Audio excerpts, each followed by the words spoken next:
নমস্কার সকলকে, কেমন আছেন সবাই? আশা করি সবাই খুব খুব খুব ভালো আছেন। আমিও খুব ভালো আছি। আমি সুচিরা। আমি আজ আবারও একটা নতুন মিনি ব্লগ নিয়ে চলে এসেছি। আশা করছি আপনাদের পুরনো মিনি ব্লগগুলো ভালোই লাগছে। তো সকাল সকাল আমি রান্নাঘরে চলে গেছিলাম। এখানে আমি চা বানাচ্ছিলাম। দেখুন, অন্যান্য দিন মাই বানায়, তো আজকে যেহেতু উঠে পড়েছিলাম আমি সকালে বানিয়ে নিচ্ছিলাম। তো চায়ের জলটা ফুটে যাওয়ার পরে একটু আদা থেতো করে চিনি দিয়ে ভালো করে ফুটিয়ে নিয়ে চা পাতা দিয়ে ফুটিয়ে নামিয়ে নিয়েছিলাম। তো এখানে মা আর বাবার জন্য আমি চা ঢেলে নিচ্ছিলাম। আমি নর্মালি খাই না, খেলে ঢেলে নিই। তারপরে ব্রেকফাস্ট সেরে আমি চলে গেছিলাম সেদিনকার যে পুঁই শাকগুলো আনা ছিল সেইটা কাটতে। তো মা বললো যে এখানে পুঁই শাক, কুমড়ো, আলু দিয়ে একখানা তরকারি করবে। তো সেই জন্য আমি এখানে কেটে নিচ্ছিলাম আর কটা ডাঁটা আমি রেখে দিয়েছিলাম, পরে একদিন করবে বলে সেই জন্য রেখে দিয়েছি। আর এদিকে আমি ওলকচু আর আলুগুলোকে লম্বা করে ঝোলের জন্য কেটে নিচ্ছিলাম, এইটা দিয়ে একটা ঝোল হবে বলে। আর এইদিকে দেখুন কে এসে হাজির। মা বাইরে একটু মাছটা ধরতে গেছে বলে এই একজন এসে হাজির। ও কিন্তু নর্মালি আসে না, আজকে দেখলাম চলে এসছে। তো এখানে মাছ ফাছ ধুয়ে ভালো করে নুন হলুদ মাখিয়ে রেখে দেওয়া হয়েছে, এবার ভেজে নেব।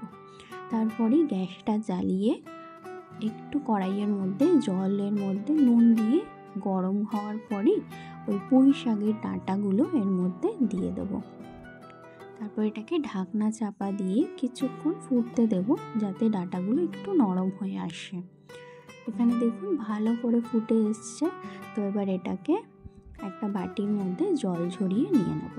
এই সেদ্ধ করা ডাঁটাটা দিয়ে কিন্তু পুঁই শাকের তরকারিটা একটু বেশি ভালো হয় মনে হয়। ডাঁটাটা একটু যখন নরম থাকে খেতে কিন্তু দারুণ লাগে ভাত দিয়ে।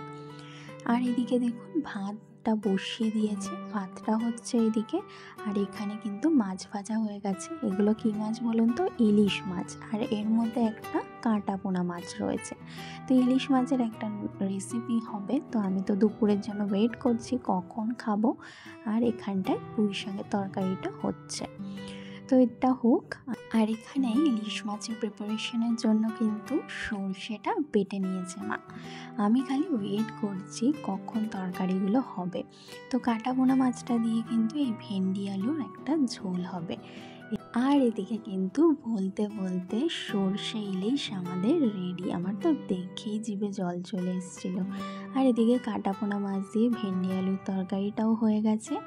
আর ওদিকে আমাদের পুঁই শাক কিন্তু আমার দারুণ লাগে। তো এটা কিন্তু একদম রেডি হয়ে গেছে।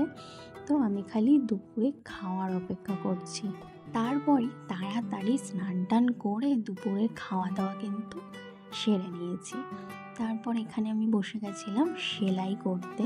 সেই যে কালকে আমি কাপড় মাপ চোপ করে কেটে নিচ্ছিলাম সেটা একটু সেলাই করতে এখানে বসে গেছিলাম দুপুরের খাওয়া দাওয়ার পর। আমি তারপর আর ছাদে যাইনি, খেয়ে দিয়ে তো এখানে যেহেতু একটু কাজ বাকি ছিল তো সেটা নিয়ে আমি বসে পড়েছিলাম। তো ভিডিওটা আজকের মতো এই অবধি থাক। আপনাদের সঙ্গে আবার কালকে দেখা হবে। ভিডিওটা যদি ভালো লেগে থাকে লাইক করতে কিন্তু একদম ভুলবেন না। আর ভিডিওটা কেমন লাগলো অবশ্যই কিন্তু আমাকে কমেন্ট করে জানাবেন। তবে আজ এই পর্যন্তই। টাটা।